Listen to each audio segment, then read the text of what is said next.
merci d'être venu. On va faire une conférence sur stalking. Donc on l'a nommé Notre Charlie. Donc dans un premier temps, un petit avertissement, toutes les personnes qu'on a stalkées, c'est des personnes qu'on ne connaît pas, qui ne sont pas dans cette salle normalement. Et en fait, à la base, on ne savait pas qu'on allait trouver, enfin moi pour ma part, parce que je me suis concentré sur Facebook Graph Search, je ne pensais pas, en prenant cette personne, que j'allais trouver autant d'informations. Donc voilà, et bon bah, s'il y a des ressemblances, bien sûr, tout ça est fictif et tout sera à niveau juridique. Voilà, merci. Et tout est flouté, enfin voilà. Alors, une introduction avec Richard Stallman, pour ceux qui ne connaissent pas, c'est le créateur de la licence GNU-GPL, du logiciel libre. Et en fait, durant une conférence, il a dit ça, l'État dispose de bien plus d'informations sur chacun de nous aujourd'hui que la Stasi en avait sur les citoyens est-allemands autrefois. L'outil informatique se prête à la surveillance et les données numériques sont faciles à traiter. Et avec ça, on se dit, d'accord, bon, bah, Facebook, il a telle information sur moi, je vais pas rentrer à fond dans ce débat sur la vie privée, je vous conseille de regarder la conf d'Octave de la dernière fois sur la vie privée, sur ça, ou de vous renseigner auprès de la Quadrature du Net, qui est une assoce qui est assez sympa. Donc voilà, et on va essayer de rentrer dans le rôle des services secrets en fait, pour voir si on peut exploiter la même chose. Il faut savoir qu'à l'époque, on payait des agents pour récolter des informations. Maintenant, c'est les citoyens qui offrent leurs informations en les mettant sur les réseaux sociaux. Alors le stalking, c'est quoi? Donc track furtive ou stalking, de l'anglais to stalk, traquer, est une forme de harcèlement névrotique. Le stalking est un terme communément utilisé pour faire référence à une attention obsessive et non désirée accordée à un individu ou à un groupe de personnes. Le stalking est un comportement en relation avec le harcèlement et l'intimidation. Pas forcément, enfin, pour moi, ça vient de Wikipédia. Hein.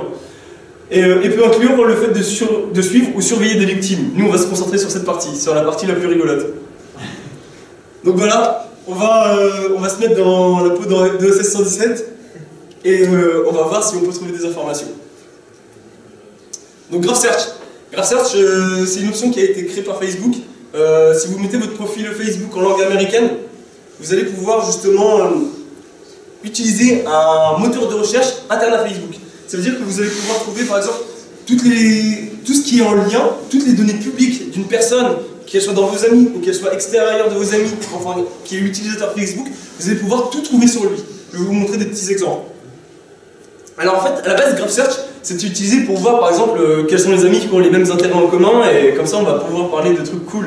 Donc moi, j'ai commencé et je me suis dit, tiens bon, quels sont les amis qui ont les mêmes intérêts que moi, par exemple Nyan Cat et Star Wars, pour que je puisse parler de Nyan Cat et Star Wars avec mes potes. Donc voilà, il suffit que je fasse une phrase, My friends who like Nyan Cat, je suis vraiment très mauvais en anglais, et pour voir tous les amis qui aiment Nyan Cat. De même pour Star Wars. Bon, malheureusement, je n'ai toujours pas d'amis qui aiment la NSA, donc ça me désole un peu. Après, on peut rentrer, on peut utiliser Graph Search pour aller un peu plus loin, et pour voir des données un peu sensibles. Donc là, par exemple, j'ai vu mes amis qui aiment Marine Le Pen.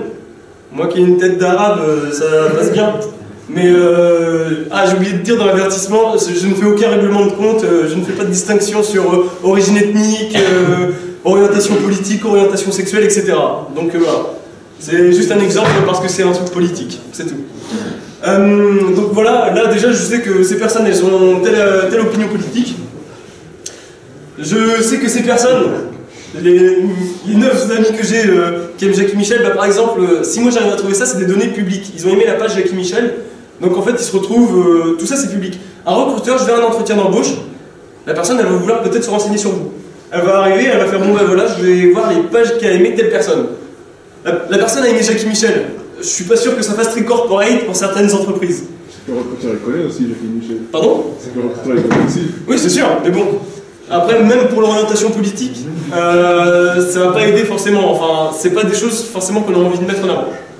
D'ailleurs, c'est pour ça qu'on a des isoloirs normalement dans les bureaux de vote. C'est pour que le vote soit secret. Pour certains, c'est pas le cas.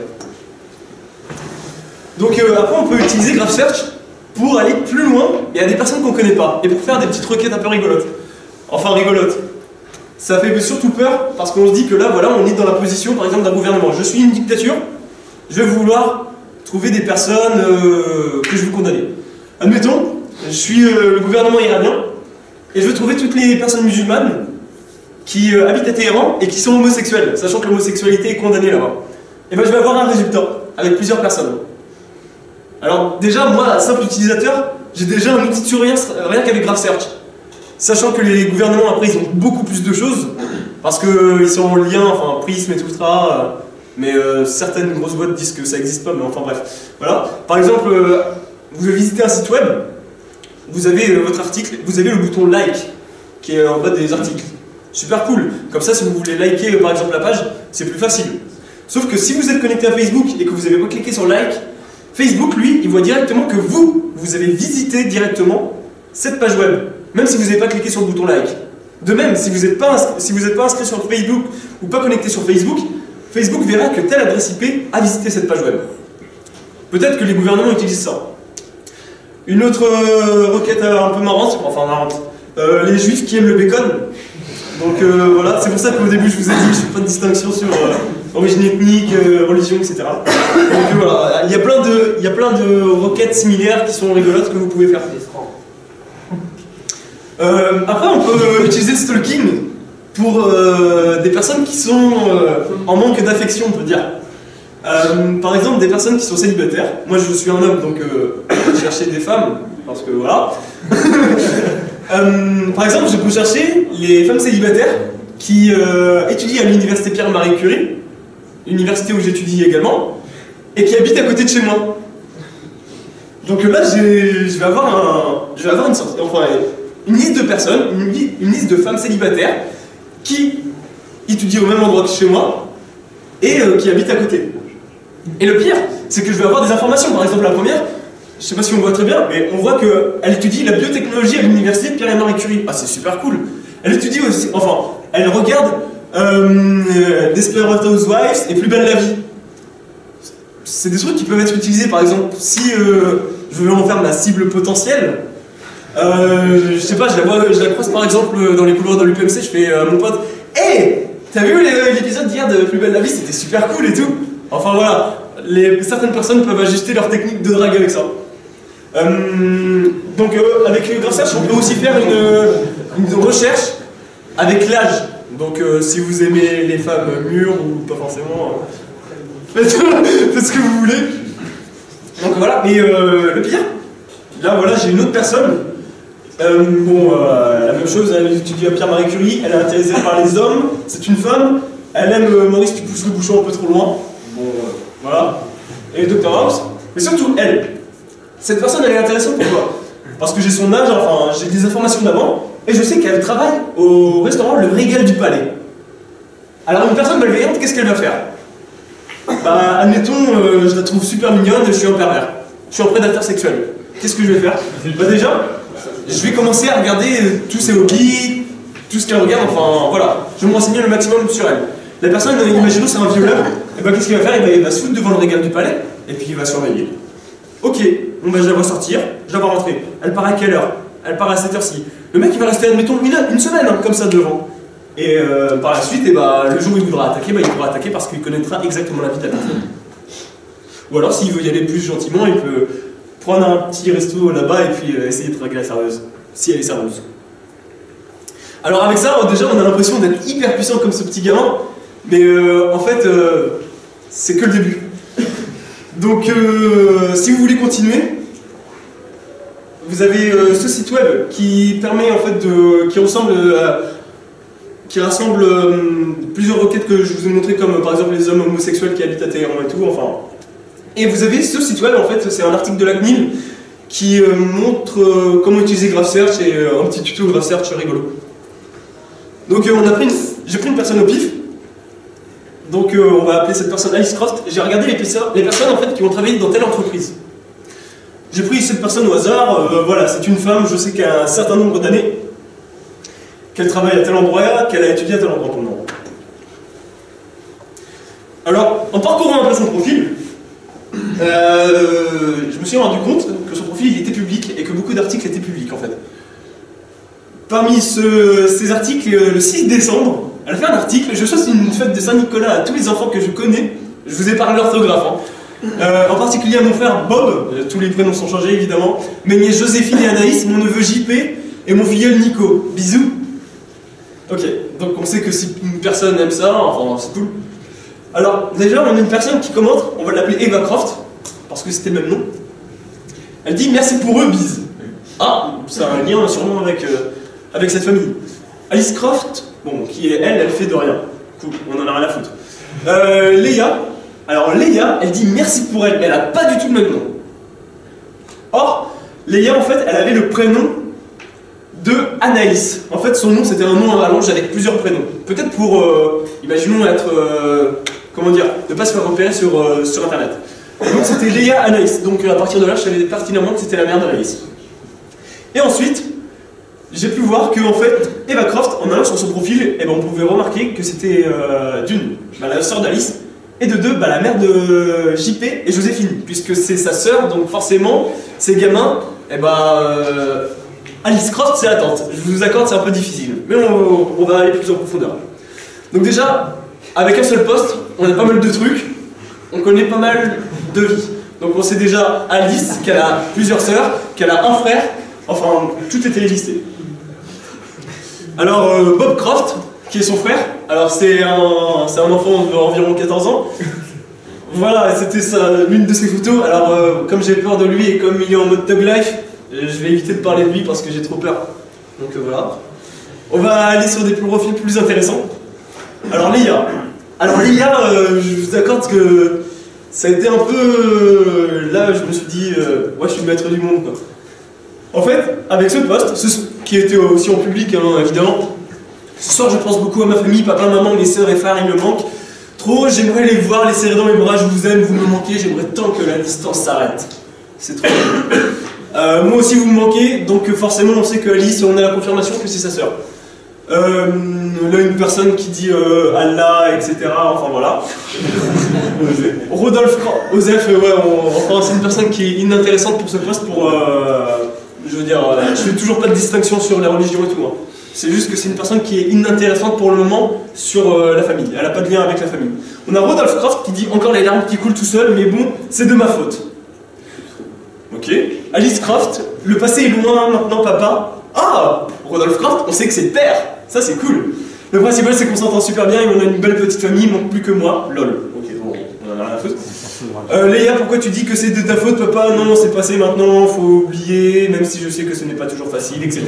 Et en fait, je me suis rendu compte au fur et à mesure qu'il y avait eu un conflit familial, en fait, dans cette famille, que dorénavant, Léa, elle habite à Marseille. Eux, ils habitent dans une autre région, je ne vais pas vous dire laquelle. Et donc, le conflit, ce serait en fait que Léa, elle s'est mariée avec quelqu'un et elle s'est reconvertie à l'islam. Donc on le voit parce que sur les photos, là il y a une photo en fait où on voit le père avec le bébé et la mère. Donc il y a des petits cœurs papa-maman, vous pouvez pas très bien voir. Et on s'en rend compte parce qu'elle est voilée sur cette photo et elle a énormément d'images à caractère justement musulmane, etc. Donc je pense que, en ayant vu un peu la famille déjà avant, je pense que c'était une famille pas mal, vous le verrez par la suite, c'est une famille qui est pas mal chrétienne, etc. Donc reconversion à l'islam, donc il y a eu un conflit de famille par rapport à ça. Donc on sait que par exemple ils aiment... Enfin voilà, on va pas rentrer plus dans les détails, là c'est vraiment leur vie privée, c'est un peu méchant de... Enfin je trouve que c'est méchant. Donc le conflit familial il avait l'air d'être super bien, il est résolu, etc. Sauf qu'il manque quelqu'un là. J'ai regardé sur ses amis et il manquait quelqu'un. En fait, il manque la mère.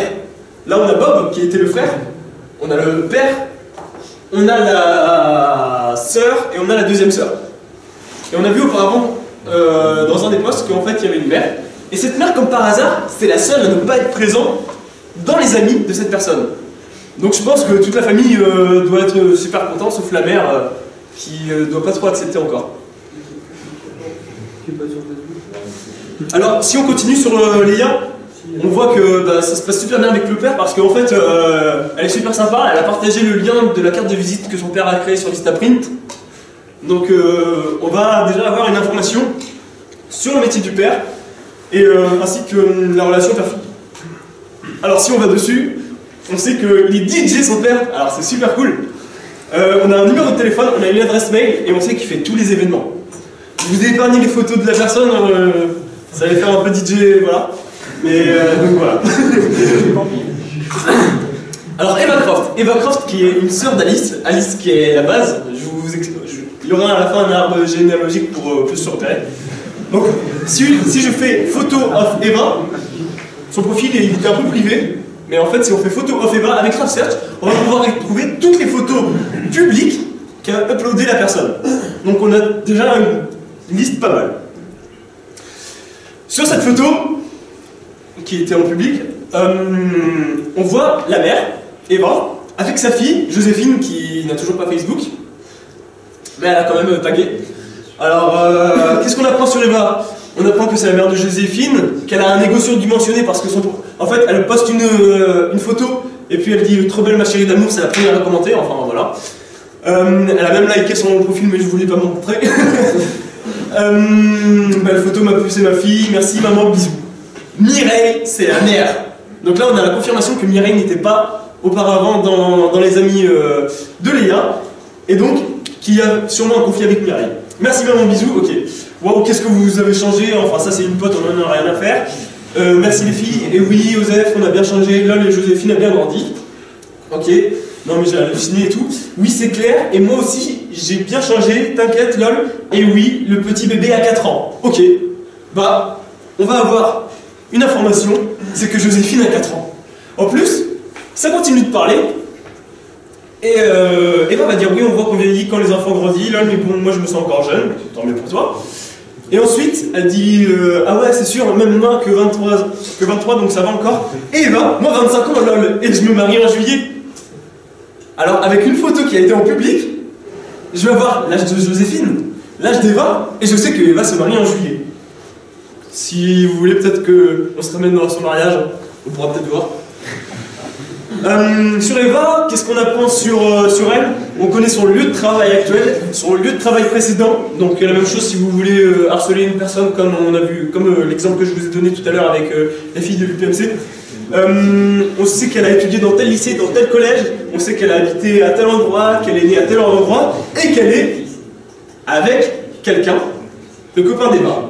Le copain d'Eva, on va l'appeler Mohamed Rabito.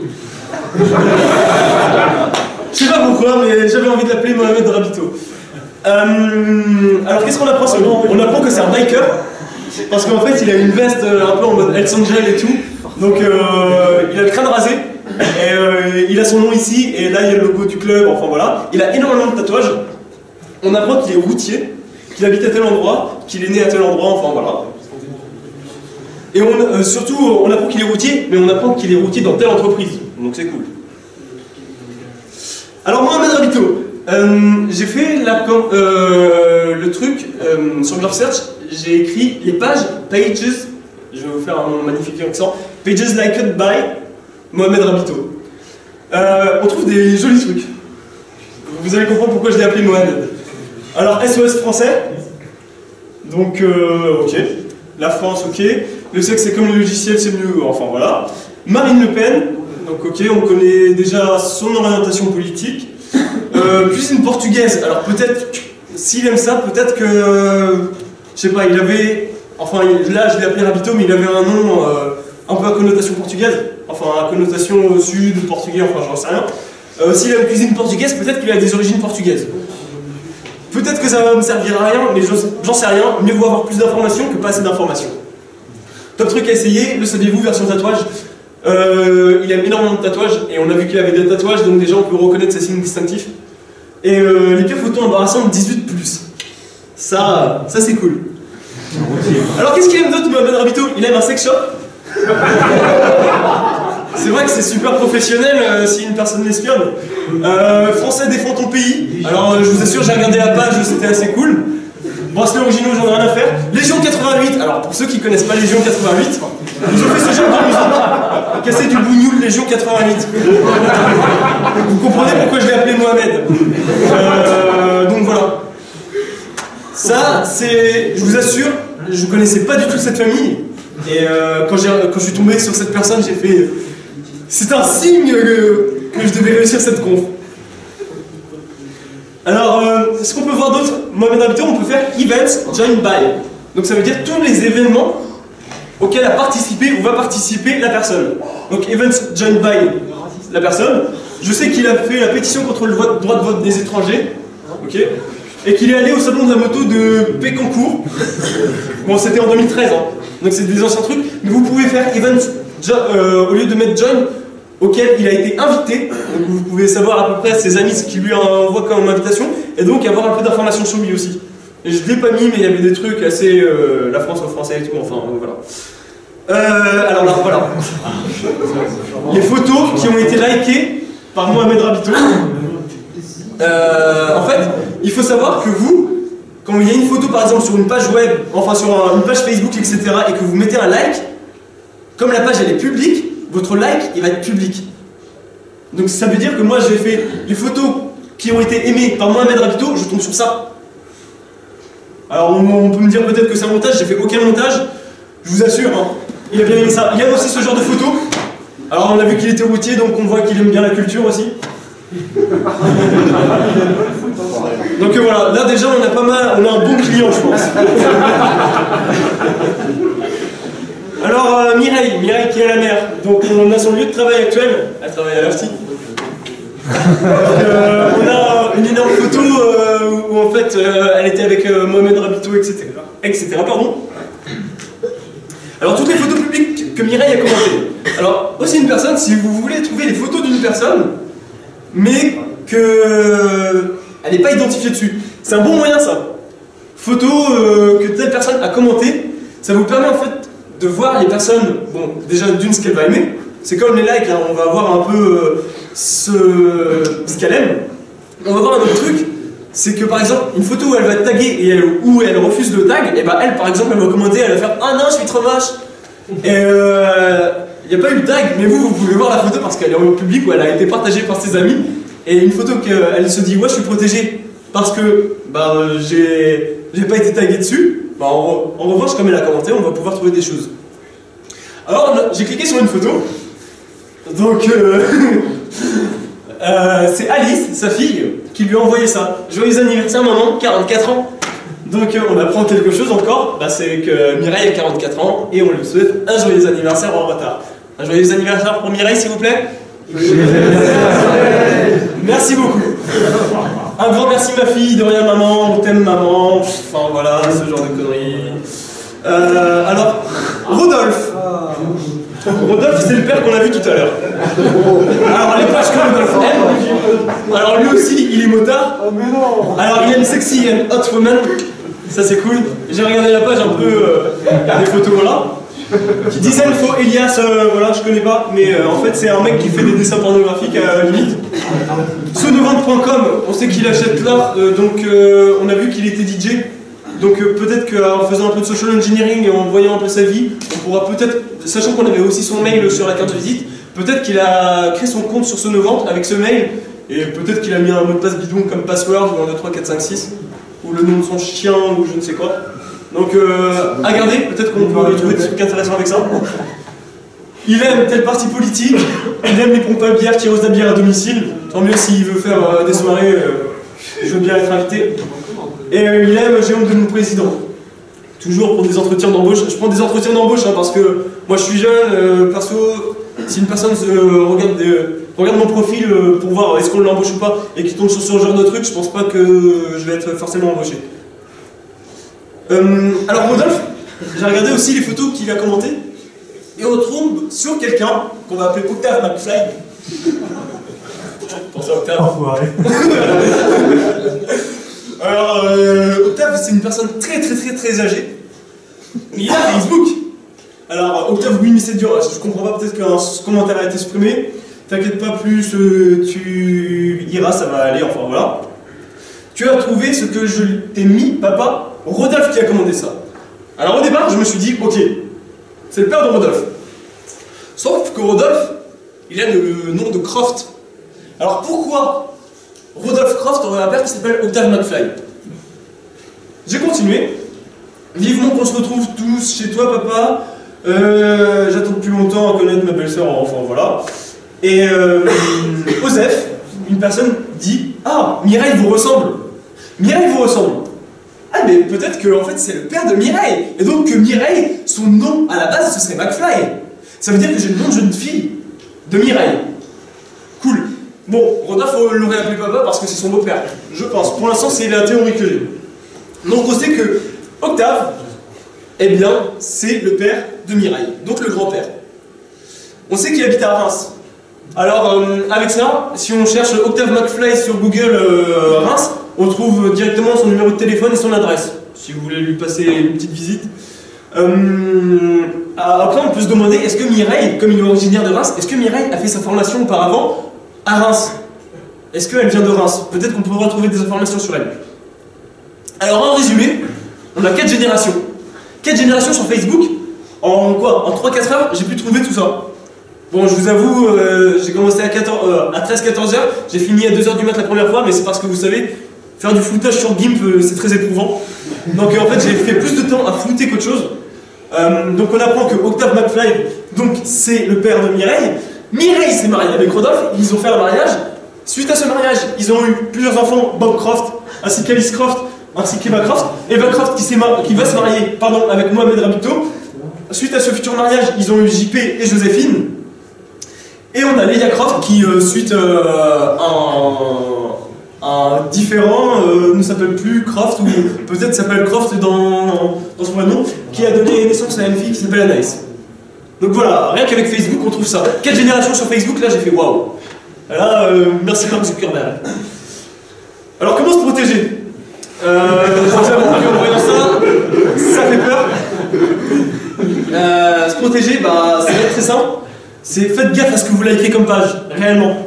Si vous likez déjà des trucs sensibles, ou bien si vous êtes depuis longtemps sur Facebook, il y a forcément des pages pourries que vous avez aimées, genre ah ouais, trop cool quand le prof il est pas à l'heure et genre on part et genre on n'a pas cours. Enfin voilà, c'est des trucs de lycéens, collégiens, j'en sais rien, mais ce genre de page, si vous aimez Jackie Michel, bah aimez-le dans votre tête. Mettez-le pas en public sur Facebook. Après, je vais aller peut-être un peu loin. Évitez, moi c'est ce que je fais personnellement, je like plus de posts sur des pages perso, enfin sur des pages publiques je veux dire, j'aime plus de je like plus de posts, je commente plus de posts, donc ça va un peu loin, je poste plus rien sur des pages, même sur des groupes ouverts, parce que le problème, mais non mais en fait je suis obligé, on est obligé de faire ça si on veut pas se faire voler par Graph Search. Mais après je vous avoue que la meilleure façon ce serait de ne pas utiliser Facebook. Pour aller plus loin, alors Alexandre m'a donné un énorme lien qui est super cool. Donc c'est celui-ci, directory/people. Et en fait là, vous avez de répertorier tous les profils publics de Facebook.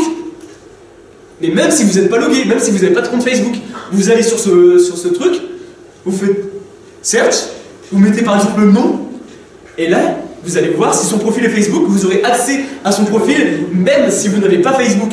Et ça, je vous avoue que c'est assez cool. Pour aller plus loin aussi, une petite liste exhaustive des trucs que vous pouvez faire avec Graph Search. Donc c'est vraiment un petit truc, hein. Il n'y a pas tout. Après, je vous avoue, il faut un peu chercher de soi-même, il faut voir tout ce qu'on aime. Vous pouvez voir les groupes que la personne a aimé, enfin, il y a plein de choses. Vous pouvez voir les amis des amis. Enfin, ça, c'est une petite liste, après, il faut essayer. Et si vous faites ce genre de trucs sur des personnes, peut-être que vous pourrez trouver ce genre de photos. Merci. Donc maintenant je vais donner la parole à Thomas.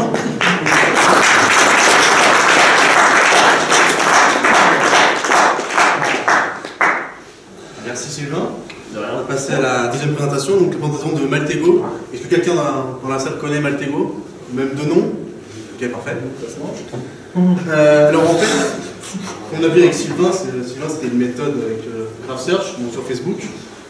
Donc ça reste une reconnaissance passive. C'est pas une reconnaissance active, de rechercher des informations, c'est juste du passif. Avec Maltego, c'est la même chose. La différence que Maltego, lui, son principe, c'est qu'il va aller chercher dans plein de bases de données publiques. Donc comme je dis, c'est du passif. Ça a été développé par la société Paterba. Je ne sais pas si vous connaissez la société Paterba. Moi, je ne connaissais pas. Donc lui, ça permet de vraiment automatiser plein de recherches sur Internet, ça évite de les faire à la main, par exemple sur Google ou d'autres moteurs de recherche. Et donc, ça va compiler toutes les données qui sont disponibles sur le web, mais que des données publiques. Donc on ne va pas utiliser Maltego pour attaquer une base de données complète, pour chercher à quelle adresse une personne ou une entreprise. On ne va pas pouvoir faire ça tout seul. Donc c'est vraiment pour automatiser des recherches, que ce soit sur des personnes, un domaine d'entreprise complet, une adresse IP ou n'importe quoi. Donc on a un début d'information, le nom d'une personne par exemple, on rentre ça dans Maltego et il va faire tout seul la recherche. À savoir que donc Maltego, il existe deux versions, la version commerciale, coûte à peu près 400 $, pas très rentable. Et donc la version Community, comme beaucoup de logiciels sur Internet, qui est disponible sur n'importe quelle plateforme, macOS, Windows ou Linux, et qui est intégrée de base dans Kali Linux. Donc pour faire une recherche sur un domaine très simple, on a juste à lancer le logiciel, le 3 config, créer un compte, mettre le nom du domaine, et tout ça il va rechercher facilement des informations techniques, genre les serveurs DNS, le serveur web, le serveur mail, tout ce qui est disponible sur Internet, il va vous l'afficher en direct, et de manière très graphique, qui permet de faciliter l'assemblage de recherche, pas uniquement de faire une recherche, afficher un résultat, mais compiler plein de recherches en même temps. Là c'est juste un petit test sur une personne, donc on joue sur le nom d'une personne, il va rechercher par exemple des photos sur lesquelles elle est taguée, que ce soit sur Facebook, Twitter ou n'importe quel truc sur Internet. Pareil pour l'adresse mail, il va scanner toutes les bases de données, voir ce que ça peut apparaître en compilant différentes recherches. Alors faire attention, parce que comme il compile beaucoup de données, il peut y avoir énormément de faux positifs. Donc bien vérifier toutes les données en comparant vos résultats avec d'autres recherches que vous faites, par exemple avec Graph Search ou Google Hack qu'on présentera après Alexandre.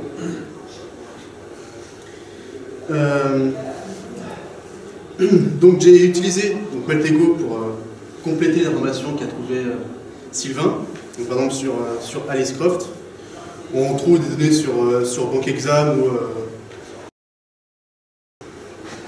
il me permet également de vérifier si telle adresse que j'ai trouvée, que j'ai associée à cette personne, elle existe bien. Donc par exemple sur BankExam, on a pu trouver que telle personne a fait telles études à tel moment et dans quel lycée par exemple. Donc comme je disais tout à l'heure, il va permettre juste avec par exemple un nom de domaine, vous rechercher une liste complète des adresses qu'il connaît, qui ont déjà été utilisées. Donc il va rechercher vraiment beaucoup de données sur plein d'endroits différents. Vous pouvez associer vous-même avec votre base de données perso, vous montez votre base de données à côté, avec plein d'informations que vous avez récupérées de plein d'endroits différents. Vous pouvez le recompiler dans Maltego. Ça c'est un exemple que j'avais fait toujours à Alicecroft, voir vers quelle adresse mail elle est censée avoir communiqué. Pareil pour une entreprise, on va regarder tous les sites dans lesquels il a écrit son nom ou lors des sous-domaines de ce site-là, pour chercher toutes les informations qu'on peut trouver, et il va tout compiler pour vous afficher. Juste pour résumer un petit peu Maltego, il vous donne vraiment beaucoup de faux positifs, donc bien vérifier toutes les données que vous trouvez. Et également, un point très important, Maltego, si vous enregistrez votre recherche, va la récupérer pour lui-même. Donc ne rien enregistrer, utilisez que la version community entre guillemets avec beaucoup de sérieux. Ou vraiment faire attention à ce qui sort de votre logiciel, vérifier que toutes vos recherches ne sont pas communiquées à d'autres entreprises, etc. Ou alors enregistrer une personne qu'on n'a pas aimée. Je vais laisser Alexandre. Et du coup, moi juste une question. Oui. C'est après une question ou... C'est après, mais vas-y. De De toute façon, il faut qu'il monte son truc. Je t'écoute. Non, c'était du coup, sur la version community, à mon avis, elle fait pas très bien donné, même si tu n'enregistres pas de la... Il récupère très peu de choses. T'as regardé au niveau du... J'ai regardé de ce qui sortait. Il y a peut-être 5% de ce que tu as recherché et il a récupéré. C'est bon? C'est bon. Ok, donc moi je vais vous parler très rapidement, enfin je vais aborder le sujet de tout ce qu'on peut trouver rien qu'avec des moteurs de recherche. Moi je vais prendre l'exemple de Google, qui est quand même bien évidemment le plus connu, mais il y en a d'autres qui permettent de trouver des informations tout aussi intéressantes. Mais voilà, moi je vais me servir principalement de Google, question de préférence, et puis c'est le plus connu. Donc, comme Thomas a mentionné tout à l'heure, il a dit qu'en fait, moi, j'allais vous présenter du Google Hack. C'est pas tout à fait précis. Le Google Hack, en fait, c'est le simple fait d'utiliser un moteur de recherche pour récupérer des informations qui sont pas censées être accessibles, en théorie, mais que, par manque de précaution, des personnes ont rendu accessibles. Mais très souvent, c'est des données... c'est des trucs techniques. Avec le Google Hack, on peut retrouver des mots de passe, on peut retrouver vraiment des informations techniques, on peut trouver des sites qui sont vulnérables à certaines vulnérabilités très spécifiques. Moi, je ne vais pas rentrer, je vais pas couvrir cet aspect du Google Hack, vu que c'est une conférence sur le stalking. Du coup, je vais plus m'orienter sur ce qu'on peut trouver sur des individus et aussi partiellement du coup des entreprises. Parce que derrière les individus, ils vont laisser couler des informations sur leurs entreprises. Juste une petite chose à faire remarquer, c'est que moi je ne donnerai aucun exemple, simplement parce que dans toutes les recherches que j'ai faites, en fait systématiquement, même si je floutais les noms des personnes, juste en retrouvant... avec Google, juste en googlant les informations restantes qui n'étaient pas censurées, c'était quand même possible de retrouver les noms des personnes, du coup en gros à moins de censurer toute la page. Dans mon exemple, et voilà. Mais ça montre à quel point Google est puissant. Donc, je vais commencer par présenter quelques opérateurs Google. Pour ceux qui ne savent pas, on a des opérateurs spéciaux qui nous permettent d'altérer le comportement de nos recherches Google. Et donc ces opérateurs, il n'y en a pas des masses, ils sont assez simples à utiliser.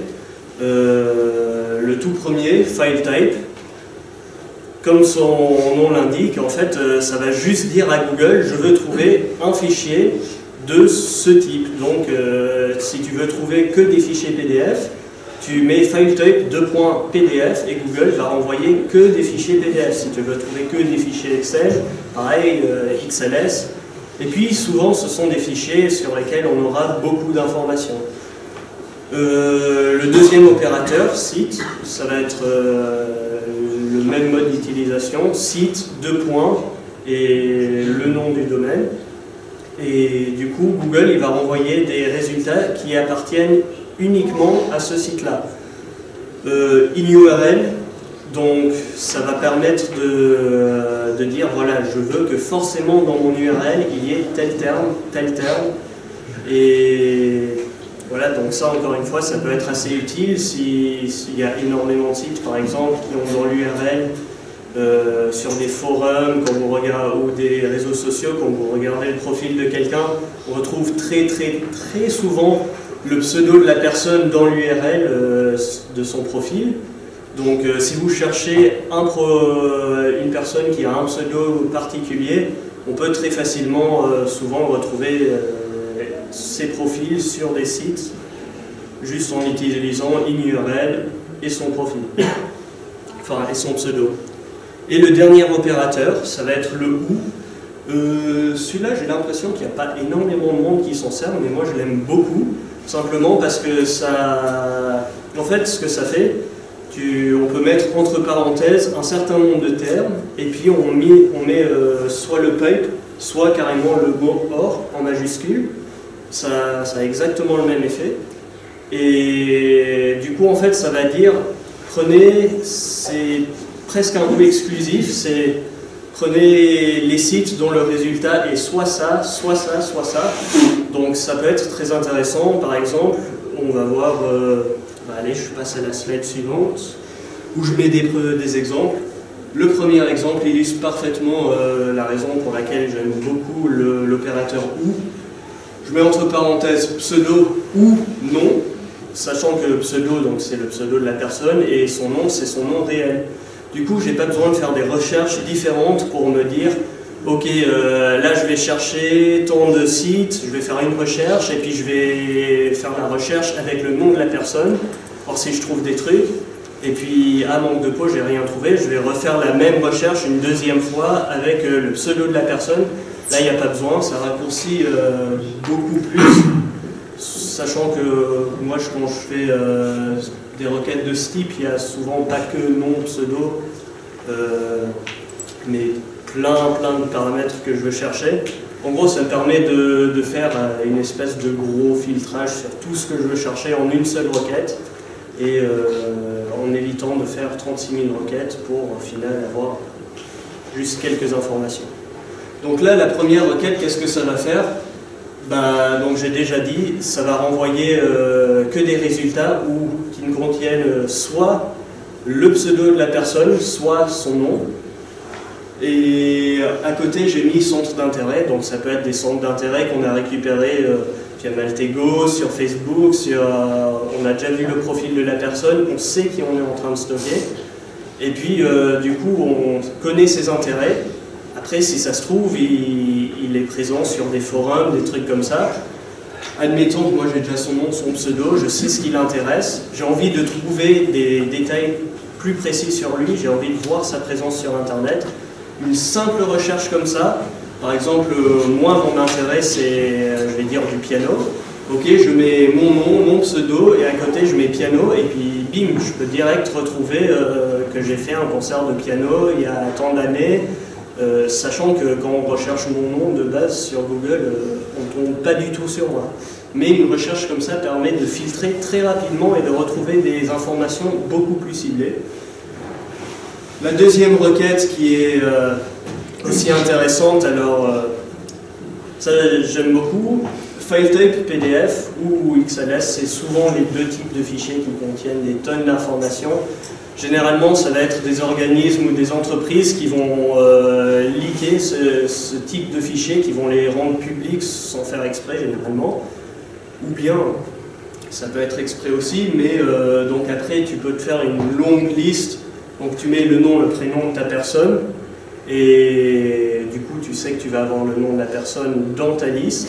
Et puis derrière, tu te fais une longue liste de tous les trucs que tu veux trouver, des trombinoscopes, des résultats d'examen, je sais pas honnêtement.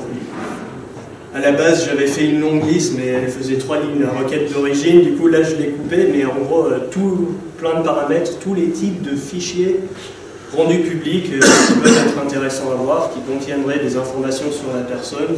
Ouais, tu fais une grosse liste avec des ou à chaque fois, et puis ça y est, tu as trouvé super rapidement. La deuxième partie de la requête, par exemple là, résultat, examen, pipe, trombinoscope, il va rechercher le titre du PDF ou le contenu? Les deux. Les deux? Les deux. C'est plutôt cool. Enfin après ça dépend du PDF. Il y a des PDF qui sont juste des images scannées où là il ne peut pas lire le contenu. Mais c'est du PDF où il y a vraiment du texte qu'il est capable de lire. Dans ce cas-là, il va lire le contenu. Voilà, bon, la troisième requête, c'est un exemple assez bidon. C'est juste pour montrer l'opérateur site. Voilà, je sais que tel utilisateur, il fréquente tel forum. Et je vais mettre site, le nom du site, le pseudo de la personne, et puis bim, Google il va me ressortir directement toutes les pages sur lesquelles le mec il a commenté. Voilà, encore une fois, ça te simplifie 1000 fois la recherche plutôt que d'aller dans le forum et regarder tous les posts un par un ou des trucs comme ça. Et puis donc le dernier qui est un peu différent, ça relève un peu plus du Google Hack, mais donc InURL, c'est comme j'ai dit précédemment, là on va vérifier que ce string là, il est contenu dans l'URL. Maintenant, qu'est-ce que c'est que ce string? En l'occurrence, si vous cherchez sur Google, vous tomberez très vite sur une réponse. Simplement, ce string, ça correspond à des liens vers des caméras IP. Qui sont, du coup, si Google peut les voir, ça veut dire que vous aussi, vous pouvez les voir. Du coup, voilà, niveau... Et ça, il y a voilà, il y a des centaines de milliers, voire des millions de caméras IP qui sont disponibles via Google. Et ça, au niveau stalking, il suffit de trouver des caméras dans la région de la personne que vous essayez de stalker. Et puis, avec des petits updates périodiques, ou bien vous mettez un petit logiciel de reconnaissance faciale qui vous signifie à chaque fois que la personne débarque devant la caméra. Et puis, voilà, vous avez un système de surveillance automatique sans vous avoir fait quoi que ce soit. Et donc ça, c'est vraiment des outils assez puissants. Après ça, comme j'ai dit, ça relève un peu plus du Google Hack. Le Google Hacking, ça ressemble un peu plus à ça plutôt que ça, parce que voilà, ça c'est plus stalking, ça c'est vraiment mode Google Hack. Après, bon, forcément dans Google, on va avoir énormément de sites qui vont apparaître. Très souvent, les sites les plus intéressants, d'abord pour avoir des informations sur les personnes. Quand on stocke une personne, et ça va être avant tout les réseaux sociaux, simplement parce que, vous le savez, c'est là que les gens vont mettre des informations personnelles qui... voilà, c'est vraiment l'endroit où on va trouver le plus d'informations personnelles. Donc sur Facebook, vous avez tout ce que vous avez montré Sylvain avant, je ne vais pas aborder ça. Juste un petit point qu'il n'a pas mentionné, c'est que, comme j'ai déjà un petit peu dit avant, dans Facebook, vous avez beaucoup de pages profil où dans le lien, vous avez le pseudo de la personne. Et du coup, même si vous n'avez pas un accès, même si le profil public de la personne est extrêmement limité et vous n'avez quasiment aucune information, très souvent on peut quand même trouver le pseudo de la personne. Quand on a son nom, son prénom, son pseudo, on peut déjà trouver pas mal de trucs en vrai. Et puis ça, je vais en parler un petit peu à la fin. Après, ensuite, on a des annuaires. Alors ça, moi, j'adore les annuaires parce que c'est un truc auquel pas grand monde pense, mais des banques de résultats d'examen, des pages blanches, pages jaunes, des annuaires d'université. Alors, voilà, une petite anecdote. J'avais une personne que je connaissais, un ami d'un ami d'un ami, voilà, que j'ai rencontré en soirée, qui m'a dit « Je parie que tu peux trouver aucune information sur moi juste en regardant mon profil Facebook. » Alors son profil Facebook, effectivement, il y avait son vrai prénom, un faux nom de famille, et le lycée où il avait été, et l'année à laquelle il a eu son bac. Et la filière aussi qu'il avait suivie. Donc, rien qu'avec ça, j'ai retrouvé son vrai nom, son adresse, son numéro de téléphone, voilà, donc je savais où il habitait. À partir de là, si aussi son pseudo qui était dans l'URL de son profil Facebook. Du coup, après, j'ai pu retrouver plein de trucs sur des posts. En l'occurrence, c'était un grand gamer, donc il avait plein de posts sur des forums de jeux. Et comment j'ai fait? Tout simplement avec son prénom, son lycée, l'année à laquelle il a eu son bac et la filière, je suis allé sur un site de résultats de bac. Et puis j'ai fait un petit script qui a scanné toutes les pages de toutes les personnes qui avaient réussi le bac cette année-là, dans cette filière-là, dans ce lycée-là. Il n'y avait pas des masses de monde avec son prénom. Du coup, après, à partir de là, en cherchant avec son pseudo, j'ai pu déterminer où c'était qu'il habitait. Ensuite, en faisant un petit peu de cross-referencing, je veux dire la ville dans laquelle il habitait. Ensuite, des personnes avec son nom de famille qui habitaient dans telle ville. De là, en regardant dans les pages blanches, ça se trouvait assez rapidement. Du coup, j'ai eu son adresse exacte, son numéro de téléphone exact. Voilà, du coup, même avec extrêmement peu d'informations, si on est un minimum astucieux, on peut trouver des informations qui, à première vue, ne sont pas explicitement visibles. Quand on fait une recherche Google, si vous tapiez recherche Google, le nom du mec et adresse derrière, vous n'allez pas tomber sur son adresse. Mais en faisant un petit peu de cross-referencing, c'est-à-dire en prenant des informations d'un endroit, d'un autre endroit et d'un troisième endroit, et de tout mettre ensemble, on peut assez facilement avoir une image plutôt complète et assez intéressante. Bon, ensuite, dans les sites intéressants, les profiling engines, C'est un peu la base des trucs type 1, 2, 3 people, Profile Engine, je me souviens plus du tout. Il y a Tedo. Peut-être, voilà. Il y en a plein. Personnellement, je m'en sers pas des masses, mais voilà, ça peut être utile de temps en temps, ça évite. Ça donne déjà une vision de base sur les personnes. Et puis ensuite, les forums, bon, forcément, les forums, j'en ai déjà parlé aussi. Les forums, c'est intéressant parce qu'on peut vraiment voir le comportement de la personne, enfin l'attitude de la personne. On peut voir ce qu'il dit, on peut en déduire des intérêts, rien que selon le type de forum dans lequel auquel il participe, mais aussi en fonction de ce qu'il dit. Très souvent, les personnes sur Internet, ils vont donner des petites informations qui toutes seules ne sont pas très importantes, mais par exemple, voilà, si le bonhomme il s'est connecté avec son pseudo sur un forum de SFR et il a dit ouais j'ai un problème avec ma box, et puis il a donné des détails un petit peu intéressants sur sa box. Alors c'est vrai que de base juste un utilisateur lambda il ne sait pas qui il est, mais si on a fait toute la recherche que j'ai mentionnée avant et que tu as fait un peu de cross-referencing, tu sais exactement qui cette personne est, exactement où elle habite, et puis maintenant en plus tu sais qu'il est chez SFR, tu sais qu'il a des problèmes avec sa box, qu'il a tel type de chiffrage sur sa box, bref, plein de trucs du genre.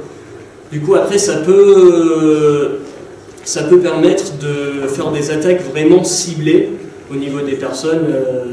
Pareil, je connais quelqu'un qui avait fait une attaque, en fait, c'était pour un pentest, il avait fait une recherche un peu de ce type-là.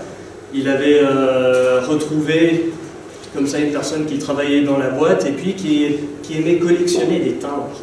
Alors on se demande à quoi ça sert pour un pentester de savoir qu'un type collectionne des timbres.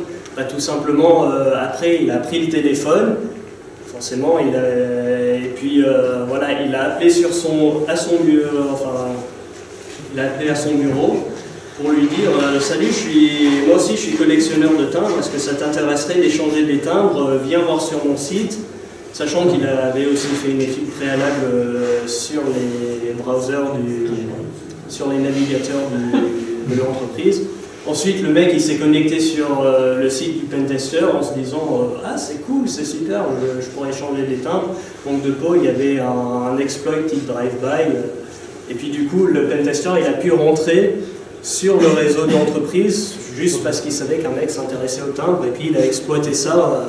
Ça c'est du social engineering à ce niveau-là. Mais tout commence avec les recherches de ce type.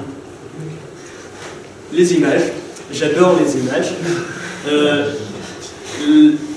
Bon, Sylvain il a déjà montré voilà, la petite dernière image un petit peu sympa, mais moi ce que j'aime dans les images, c'est pas l'aspect humiliant, mais c'est tout ce qu'on voit autour des personnes. Donc par exemple, on peut voir où se situe la personne, s'il y a je sais pas, des bâtiments reconnaissables, quoi que ce soit qui puisse nous dire où se situe la personne au moment où la photo a été prise. Il y a des personnes qui s'amusent même à regarder, à zoomer donc, sur des reflets de lunettes pour voir la personne qui a pris la photo. Je sais qu'il y a des gens qui le font, moi non.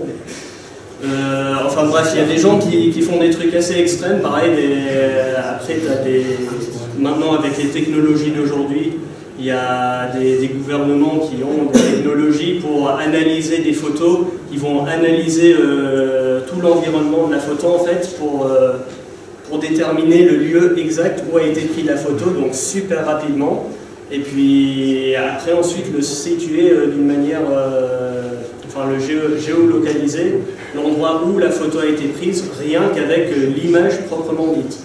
Maintenant on verra ensuite que il y a les métadonnées, une autre façon de trouver où la photo a été prise. Donc là je vais parler essentiellement des images, mais il y a des métadonnées dans d'autres types de fichiers bien entendu. Les données EXIF qui sont... Quand vous prenez une photo, aujourd'hui quasiment toutes nos caméras, tous nos téléphones sont équipés de GPS. Et très souvent, si la géolocalisation est allumée sur nos téléphones, et ben, automatiquement le téléphone il va inclure les coordonnées GPS dans les données EXIF de votre photo. Donc ensuite vous la postez sur internet. Alors Facebook ils sont gentils, ils gardent les données pour eux, mais quand vous postez votre photo sur Facebook et que quelqu'un d'autre récupère la photo, les données EXIF elles y sont plus. Par contre, Google+, non seulement il garde les données EXIF, il vous les affiche pour vous, comme ça vous n'avez même pas à chercher comment les lire. Vous avez juste à cliquer sur la photo de la personne. Voilà, là je sais que c'était la deuxième photo d'identité de la personne, prise voilà, le 6, 17, 14, blablabla, avec une caméra Epson, machin. Bref, pas super intéressant, mais quand il y a des données GPS, c'est beaucoup plus intéressant d'un coup. Je pense qu'on est tous d'accord pour du stalking. Donc voilà, juste être conscient du fait qu'il y a des métadonnées qui sont présentes pas que dans les photos, qui parfois peuvent être très intéressantes. Cross-referencing, donc j'en ai déjà j'en ai déjà parlé tout à l'heure quand je racontais l'histoire du mec avec son lycée, machin. En gros, le cross-referencing, qu'est-ce que c'est proprement dit? C'est simplement le fait de prendre des informations qu'on a récupérées depuis plein de sources différentes et de tout mettre ensemble pour avoir vraiment une idée assez précise de ce qui se passe.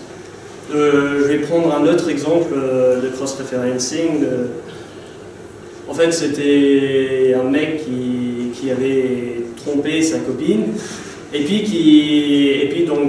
mais ils étaient restés ensemble, et puis plus tard, sa copine voulait savoir si son mec était encore en train de la tromper avec l'autre fille. Du coup, j'avais le nom du mec, le nom de la fille, et puis en l'occurrence, avec quelques petites recherches Google, j'ai récupéré les deux personnes étaient relativement sportives. J'ai récupéré les résultats d'une course Marseille-Cassis, où il y a plus de 14 000 personnes qui ont participé à la course, donc c'est vraiment une grosse course. Et bizarrement, les deux personnes en question ont fini la course à même pas 10 secondes l'un de l'autre, donc je pense que rien qu'avec ça, j'ai pu dire à la fille, voilà, je pense que ton mec il est encore en train de te tromper, même si techniquement je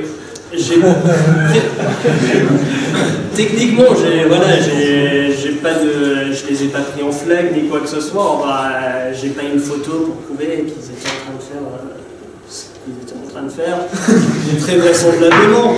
Mais voilà, juste deux simples informations. J'ai le temps que chacun a mis pour finir la course. Et rien que ça, en comparant les deux temps, tu vois que voilà, bim, on peut déjà en déduire que le mec il est en train de tromper sa meuf.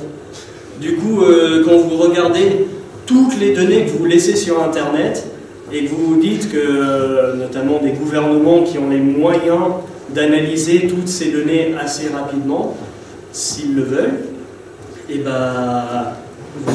on peut se rendre compte qu'en analysant des métadonnées, en faisant plein de cross-referencing de ce type-là, c'est possible littéralement de cartographier exactement où vous allez, ce que vous faites, les relations que vous avez avec des gens, même si vous n'êtes pas en train de poster des trucs ultra explicites sur Facebook, même si vous n'êtes pas en train de dire « Ah, salut, toi t'es ma maman, toi t'es mon papa, toi t'es mon meilleur pote », même sans ça, rien qu'en regardant des métadonnées et puis des petites informations qui sont a priori à première vue pas importantes, au final, quand on analyse plus en profondeur toutes ces informations, on se rend compte que réellement ça peut être extrêmement révélateur.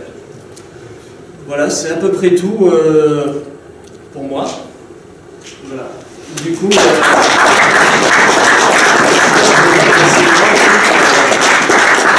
excellente présentation sur Facebook et Nintendo. Si vous avez des questions.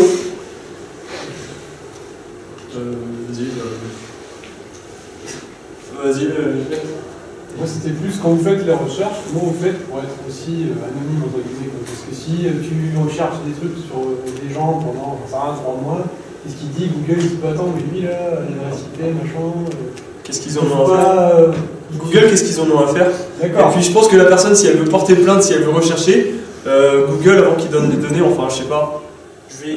Google, je sais pas, ça pourrait être un gouvernement qui dit attends, t'as des citoyens, ils font des recherches sur d'autres gens. Alors Google, maintenant avec les lois de protection des données européennes, on voit régulièrement quand tu cherches des données sur des personnes spécifiques, on voit très régulièrement tout en bas, un certain nombre de pages ont été omis à cause des lois de protection des données machin, mais au final Google en vrai il en a rien à faire.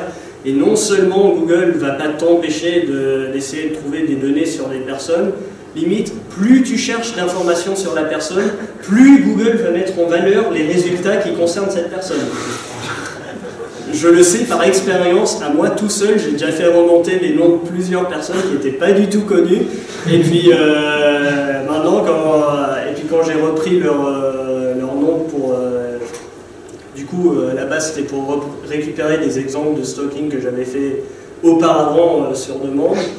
Et puis, du coup, quand je reprends les résultats, je vois que bizarrement, les résultats que j'avais récupérés avant, ils sont beaucoup plus en valeur par rapport à ce qu'ils étaient la première fois que je les ai recherchés.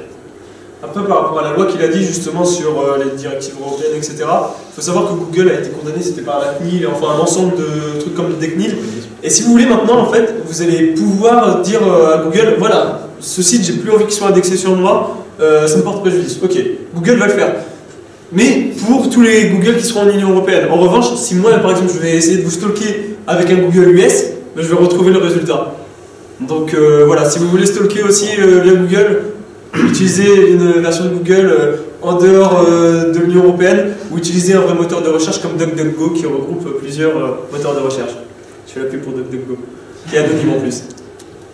C'est net, Cross-referencing, c'est pas illégal en France? C'est une bonne question. Il me semble que le cross-referencing pour récupérer effectivement pour récupérer des données personnelles sur des individus, il me semble qu'effectivement normalement c'est illégal, mais après là déjà après je connais voilà, moi du tout en loi j'y connais ça. Donc par contre déjà Google c'est un moteur de recherche, c'est pas enfin techniquement, toi, tu n'es pas en train de récupérer plusieurs bases de données, en train de faire du cross-referencing sur des bases de données. Là, tu es juste en train de regarder des résultats à un endroit et puis des résultats à un autre endroit et dire ah bah, manque de peau, j'ai eu l'intelligence de faire le lien entre ces deux informations. Je suis désolé, on devrait me punir parce que j'y ai pensé. Ça, même si c'est illégal, à moins de faire vraiment un script ou un bot qui va faire des recherches automatisées et en masse, on ne peut pas prouver, enfin on peut difficilement prouver que tu as fait du cross-referencing. Après, en parlant de cross-referencing aussi, il y a un truc qu'Alexandre a parlé, c'est par exemple vous prenez une image de profil Facebook, je sais pas, une personne qui se met en mode duckface et tout, elle se croit trop belle ou trop beau, pour pas attaquer exactement. Et en fait sur Google Images, sur le côté droit de la barre de recherche, vous avez une petite caméra, vous cliquez dessus et vous pouvez faire une recherche de cette image en fait. Donc vous pouvez importer l'image de votre bureau ou alors du site web et directement Google lui il va dire ok bah cette image elle est utilisée sur ce site web, Ça peut trouver des trucs rigolos par exemple, moi j'avais fait la recherche à l'époque, une personne, on prend une image, on l'a fait Google Images en recherche et on trouve la même photo sur Badoo. Sur Badoo, la personne a tendance à plus se lâcher et c'est rigolo. Donc voilà, pensez aussi à Google Images qui est assez sympa. Ça recherche pas via l'image, ça recherche le titre de l'image.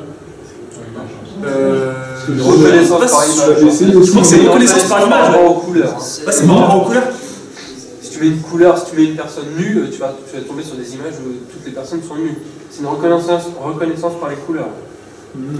Si tu mets un ciel bleu, tu vas avoir que des images où il y a que des ciels bleus. Autre question. Il y a ça, où Google te suggère d'autres images qui ressemblent à l'image que tu as choisie, mais Google est capable aussi d'identifier la même image ou quasiment la même image, vraiment à quelques détails près. toute façon, ils ont un service pour vérifier les faux profils que tu as, ou un site qu'ils avaient racheté, où tu mets des mails, tu dis attention, c'est déjà utilisé à ton endroit. Et je me rappelle plus du nom du site. Oui, je sais que t'as un site comme ça. Typiquement, tu vois, tu pars un site en ligne, tu me rencontres, tu te dis, en fait, le profil c'est 10 fois la même photo. Quelqu'un a d'autres questions par rapport à d'autres sujets même qu'on n'a pas présentés, peut-être sur le stalking, ou bien des informations en plus, des méthodes de stalking que vous utilisez? Non, c'est bon. Bah, si le type d'information, par exemple, que vous avez fait que Graph Search ou Google, généralement, c'est les informations que tu trouvais sur Facebook ou sur des forums, c'est tout le temps des profils publics, un forum public aussi. Est-ce que tu es déjà tombé, en faisant des recherches sur Google, précisément sur des informations, mais tu ne devais pas tomber dessus, ou c'était un contenu privé Parce que si tu fais une recherche par rapport à un pseudo avec un forum, si le forum il est fermé, il est obligé de t'inscrire. Et exact, justement, ça c'est un gros truc, tu fais bien de le dire, parce que j'ai oublié d'en parler. Googlebot et Google Cache. Donc le Googlebot, il a très souvent, il y a beaucoup de forums qui sont fermés. Et du coup, Googlebot, beaucoup de forums, voilà, le forum il est fermé, mais il laisse le droit au Googlebot d'aller voir ce qu'il y a dans le forum sans qu'il ait besoin de s'authentifier ni quoi que ce soit. Du coup, vous avez juste à changer votre user agent, ou bien, si vraiment vous êtes malheureux, vous cliquez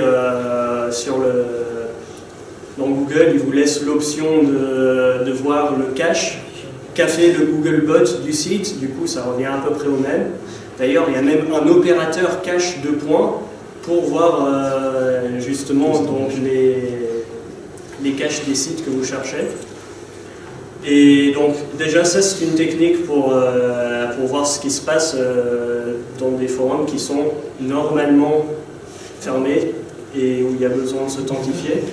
Et puis donc une autre chose pour voilà, juste rapidement, souvent on a des profils Facebook où le profil public il est extrêmement limité.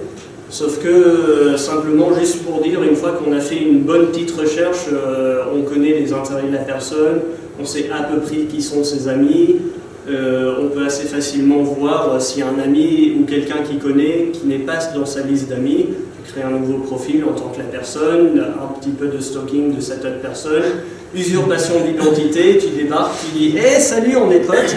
Après, il t'accepte en tant qu'ami sur Facebook, et là, tu as accès à son profil complet, et du coup... plus d'informations. Voilà. Après aussi par rapport à LinkedIn, quand il a parlé de LinkedIn Viadeo, c'est des trucs qui sont assez cool parce que les personnes ils renseignent leur centre d'intérêt parce que c'est leur CV, mais ils renseignent aussi quelquefois leurs adresses mail perso, leur numéro de téléphone perso, donc c'est des trucs qui sont vachement sympas à accéder. Et pour en revenir sur les trucs privés, il y a aussi des personnes, par exemple, quand tu disais la personne, ouais, elle a beau avoir un profil Facebook bouclé à fond, si elle veut suivre un minimum d'actualité de page Facebook et tout, il faut savoir que page liked by telle personne, c'est accessible à tous, enfin c'est public. Donc de base, ça déjà, il y a des trucs sympas à trouver, à part si le mec il aime vraiment rien, et puis, mais ça existe, il existe des personnes qui aiment vraiment rien. Après, il y a aussi ceux qui ont des clouds personnels, genre chez Free et tout ça, où c'est pas du tout secure, où un FTP et c'est ouvert et on peut récupérer des photos de leurs femmes, etc. Je pense à une certaine personne qui est dans la salle qui ne se manifestera pas, je pense. Et ouais, ou alors des cartes d'identité, des trucs comme ça. Donc voilà, après c'est malheureusement la mauvaise protection des gens. Mais, et ça du coup c'est juste sur le Facebook langage US. Ça par contre, tout ce qui est FTP et tout, non. Mais en revanche, sur le Graphic Search. Sur Graph Search, ouais, pour voir les pages likées par une personne, c'est avec Graph Search. Vous avez juste à mettre votre Facebook en anglais US ou en anglais pirate US, je crois que ça marche aussi. Pirate, je sais pas si ça marche. Enfin bref, vous mettez votre Facebook en US et puis vous avez juste à écrire des phrases en fait dans la barre de recherche de Facebook pour pouvoir faire des recherches hyper fines.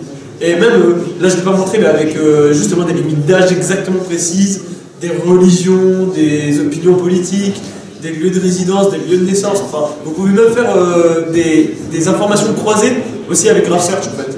Par exemple, vous pouvez faire des personnes qui aiment tel truc et qui aiment le même truc que d'autres personnes. Enfin, faut essayer. Il y a plein de trucs et il faut essayer. je vais peut-être un tout petit peu m'éloigner du stalking.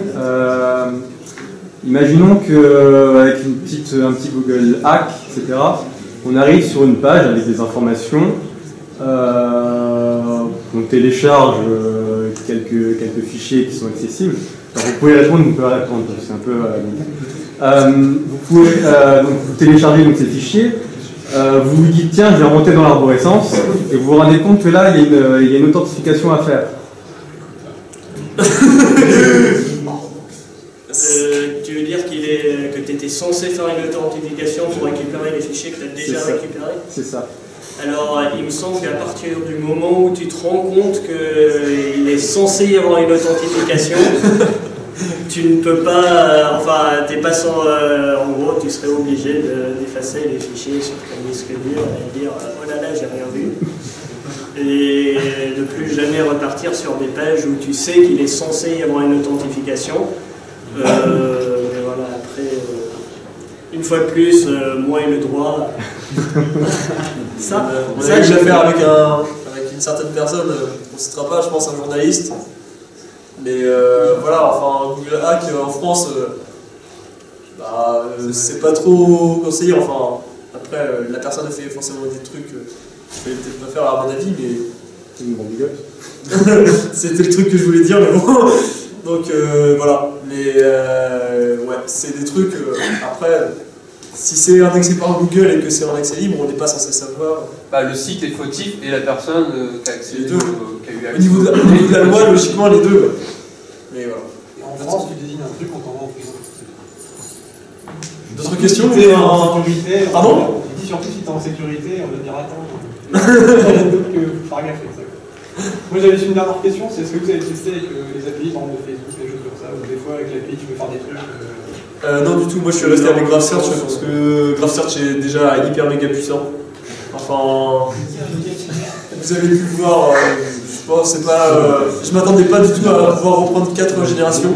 Là, avec GraphSearch, comme ils ont bien foutu leur truc et qu'on peut faire des recherches sur tout et n'importe quoi sur le profil d'une personne, pour moi ça me suffit amplement. Et là, je ne vous ai pas montré, il y avait encore plein d'autres choses que j'aurais pu vous montrer, mais la course durait déjà assez longtemps, je trouve. Mais vous pouvez vraiment enfoncer la recherche d'informations sur certaines personnes et puis sur certains domaines et tout, et après croiser avec Google. Là, on a fait chacun notre truc de notre côté pour éviter de ne pas dépasser sur le domaine de l'autre. Et par exemple, moi, avec certaines personnes, je trouvais après, le mec qui aime les jolies images nazies là, le mec, j'avais son numéro de téléphone et puis son adresse, rien qu'avec les pages jaunes, enfin rien qu'avec les pages blanches. Après, on peut aller plus loin, mais en fait, il faut vous dire que c'est pas avec un seul outil que vous trouverez une personne. C'est vraiment tout combiné. Même Maltego, on vous a fait une présentation succincte de Maltego. Maltego, si vous vous mettez vraiment à fond, vous pouvez trouver des trucs de fou furieux. Mais voilà. Et du coup, à part Maltego, il y a d'autres outils de corrélation où c'est vraiment, tu fais tes tools, genre je sais pas, tu fais du Perl, du Python, des crawling, des choses comme ça, et tu peux faire à la main, je sais qu'il y a d'autres outils qui existent, après honnêtement, moi je les connais pas. Après, si on veut aller dans le niveau de l'égalité, enfin, bien sûr, on est éthique et on fait pas ça. Je veux dire, à partir du moment où vous savez qu'une personne travaille à tel endroit, je sais pas, il y avait une personne par exemple qui travaillait dans un lycée. Les lycées ils sont connus, enfin beaucoup de sites de lycée, les mecs ils prennent un squelette, genre du SPIP et tout, et ils upgradent jamais. Admettons que vous avez un accès dessus et puis vous pouvez récupérer une base de données ou des trucs comme ça. Si vous voulez après aller plus loin et aller dans l'illégalité, ce que je vous conseille pas bien sûr, vous pouvez, surtout avec le lieu de travail, faire des choses comme ça, ou avec des petits tools comme MetaGoFile. Ça reprend un peu la requête qu'il a fait tout à l'heure pour trouver les fichiers PDF ayant le nom, prénom de la personne. Mais avec MetaGoFile, vous disiez voilà, bon, je vais récupérer tous les fichiers PDF, XLS, doc et tout ça d'une entreprise.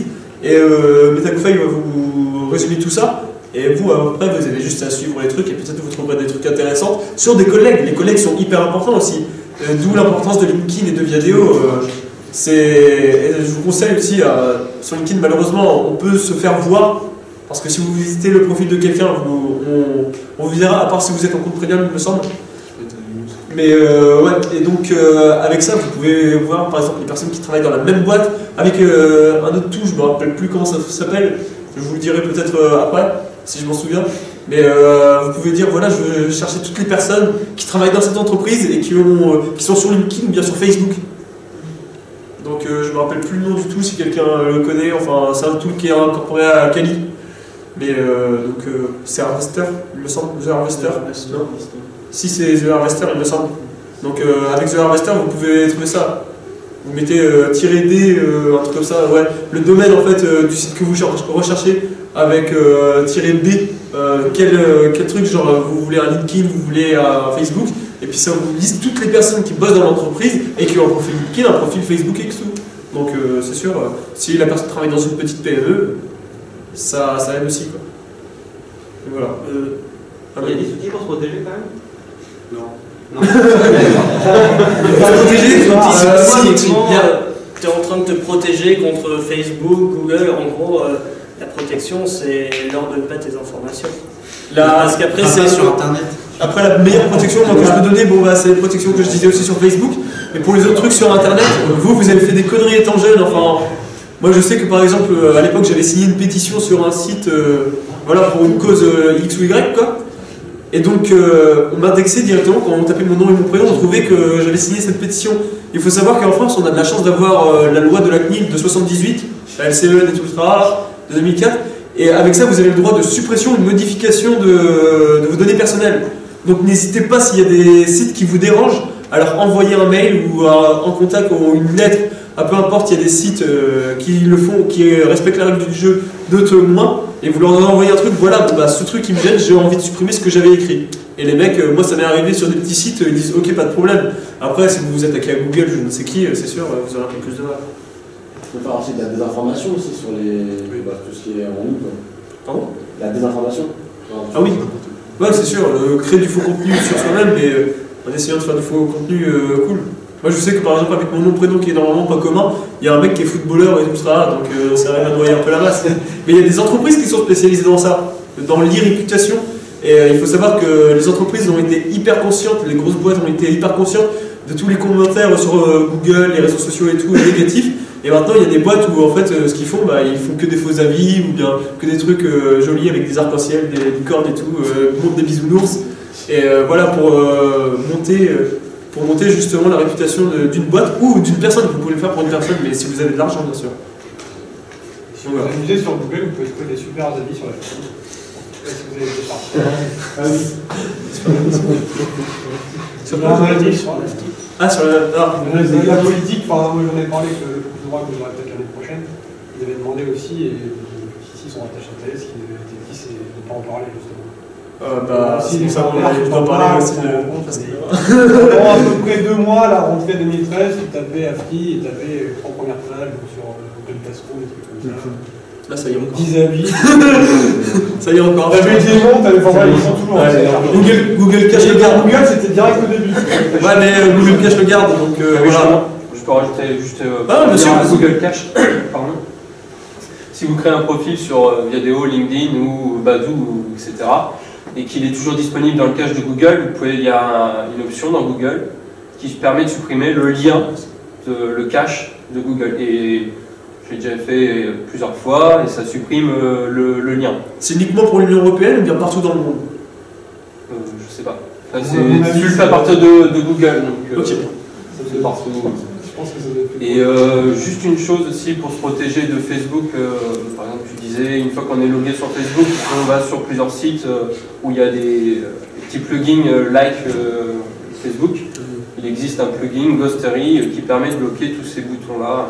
Et qui permet de bloquer aussi tout ce qui est tracker et tout ça. Voilà, les trackers. Donc si les personnes ne veulent pas envoyer tout ce qui est cookies et tout à je ne sais qui, c'est vrai que ce plugin Ghostery il est assez sympa. Et pour bloquer ça. Je crois qu'avec AdBlock tu peux bloquer aussi juste les boutons des réseaux sociaux. Ah peut-être. Il faut le faire manuellement. Peut-être. Ok. Il y avait juste, je repense maintenant, très rapidement, je me souviens, il y avait une attaque assez originale, un petit cousin du C-Surf en fait, où en gros, avec cette attaque, tu pouvais authentifier un autre utilisateur qui n'était pas encore authentifié sur le compte que tu voulais. Donc notamment sur un compte Google, sachant que Google, derrière dans les options, tu peux paramétrer pour qu'il enregistre toutes tes requêtes, tout ce que tu fais en gros. En fait, le principe de l'attaque, c'était, moi je crée un compte bidon, moi j'ai envie de t'espionner toi, de te stocker, qu'est-ce que je fais? Je t'attaque, je t'authentifie sur ce compte que moi je contrôle, et puis ce compte je l'ai configuré pour qu'il enregistre toutes tes requêtes et tout ce que tu as fait sur Google. Et puis après, moi, et puis voilà, donc toi, tu vas sur Google, tu te rends pas compte que tu as été authentifié automatiquement par mon site. Et puis après, du coup, moi, je vais sur le compte bidon que j'ai créé juste pour toi. Et puis, je vais voir dans les logs tout ce que Google a enregistré sur ce que tu as fait.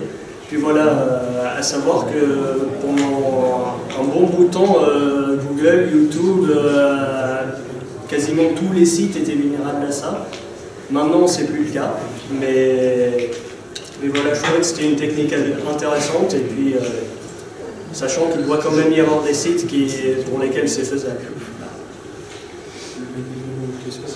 Sur le Facebook américain, tu peux faire la recherche de l'historique de navigation d'une personne. Tu as dit que si elle est connectée à Facebook... Ah non, ça en fait, c'est des trucs que nous, utilisateurs lambda, nous n'avons pas accès. Après, les grands messieurs chez Facebook y ont accès. Peut-être, sûrement, les renseignements et tout ça, mais je ne vais pas rentrer dans ce débat, enfin voilà. Mais non, sûrement que des gouvernements, des trucs comme ça, y ont accès, mais nous, utilisateurs lambda, nous n'avons pas accès. Mais en fait, à la base, Facebook fait ça en même temps pour la publicité ciblée. On revient après à la conférence de vie privée qu'avait réalisée Octave. C'est que moi, je suis connecté à Facebook et j'ai plein d'onglets ouverts. Je regarde, je scroll et tout, des sites web, et je lis un article, et en fait, Facebook va savoir que j'ai lu cet article, et en fait, lui, il va faire une publicité qui est en rapport avec l'article. Par exemple, j'ai lu un truc, je sais pas, sur du porn, admettons, j'en sais rien. Lui, il va me conseiller Jackie Michel, il faut que j'arrête de faire des pubs pour Jackie Michel. YouTube, YouPorn, UG's, Brothers, enfin voilà. Il va me proposer ça. Donc, voilà. Vous vouliez pas avoir la taille de votre pénis? Voilà, par exemple, des trucs comme ça, quelle est la taille de votre pénis? Mais non, il y a ça, et c'est comme, après ça revient à la vie privée. Faites gaffe à ce que vous dites aussi dans les conversations Facebook, parce que si vous parlez à un pote, moi ça m'est arrivé, je parle à un pote via un message Facebook, ouais purée, je suis en train de voir un VPN, il a l'air d'être sympa, je vais peut-être le prendre. 2 minutes après, vous avez une pub Facebook, meilleur VPN et tout. On peut faire contre ça en tout cas. Bah, pas utiliser Facebook pour parler. Petit jeu de mots. Après, c'est vraiment vous êtes réticent et que vous êtes pour la vie privée, tout ça. Un petit week-end à l'instant. C'est bon? Autre question, non? Ah ouais. Le stalking, c'est vraiment utilisé par les entreprises. Bah, en fait, il y a beaucoup de boîtes qui font ça. Pour le recrutement. Alors, une technique qui est hyper importante, en fait, un truc qui a été utilisé, c'est des mecs qui... comment s'appelle le dossier déjà des policiers? Le stick, non? Le stick? Si, le stick, ouais. En fait, il y a des personnes qui se sont amusées à appeler justement un commissariat de je ne sais plus quel arrondissement, qui se faisait passer pour un commissariat d'un autre arrondissement, et qui disaient qu'ils avaient mis en garde à vue un célèbre rappeur. Et il disait, ouais, on n'a pas accès, on a un problème informatique, est-ce que tu pourrais nous donner les informations stick de telle personne, en donnant le vrai nom, prénom du rappeur. Et la personne, après c'est une attaque de SE, hein, c'est du social engineering, la personne fait, ouais, bon bah voilà, il a fait ça, il a été condamné pour ça et tout. Après, le stalking, il est utilisé, on avait vu, il me semble que c'était Ikea à l'époque, pour des entretiens d'embauche qui étaient en lien avec des policiers et des détectives privés pour embaucher. Donc voilà, je dis Ikea parce que je crois que c'est celui qui vient là maintenant. Mais ce sera à confirmer. Mais il y a d'autres boîtes. Après, dans une petite PME en sécurité, vous bossez dans la sécurité, c'est pas anormal qu'une personne, pour un entretien d'embauche, ils vont voir à quoi tu ressembles, ou même ton empreinte internet, Logiquement, c'est interdit. Logiquement, c'est interdit, il me semble. Mais après, les mecs, ils font ce qu'ils veulent. Enfin, qui nous dit qu'il y aura un policier derrière chaque personne pour voir s'il n'y a pas de discrimination à l'embauche avec ça, justement. Veux-tu dire que cette loi-là aussi, dans des accords avec la réalité? Pardon? Veux-tu dire aussi que cette loi-là aussi, dans des accords avec la réalité, comme quoi qu'il y ait loi? Je pense que oui. Après, je sais pas, moi je suis pas recruteur, mais moi ça me paraît très gros que des grosses entreprises n'utilisent pas justement ces moyens pour faire déjà une sélection. Et toute façon, il te le dira pas l'entretien. Bah, c'est sûr, il te le dira pas, c'est interdit. Il a rencontré quelqu'un qui t'a bossé avant, en aparté, il lui dit lui il est pas fiable, et puis voilà, il va savoir quand même. C'est sûr, et pourtant, on sait que ça existe beaucoup dans le monde de l'entreprise. Appeler l'ancien employeur d'une personne pour savoir, pour avoir un avis. C'est pareil. Donc voilà. Donc c'est à toi de faire gaffe et de pas mettre n'importe quoi. C'est ça, faire gaffe à ce Tu que peux voir sur Facebook où t'as mis n'importe quoi, et à côté en LinkedIn où t'es super sérieux, tu vois, le mec qui va voir les deux, il va faire attends, ça c'est pas la même personne, c'est un anonyme, tu vois. Bah, merci beaucoup à tous ceux qui sont venus. Et à la prochaine pour la prochaine conf qui sera peut-être jeudi prochain. Merci.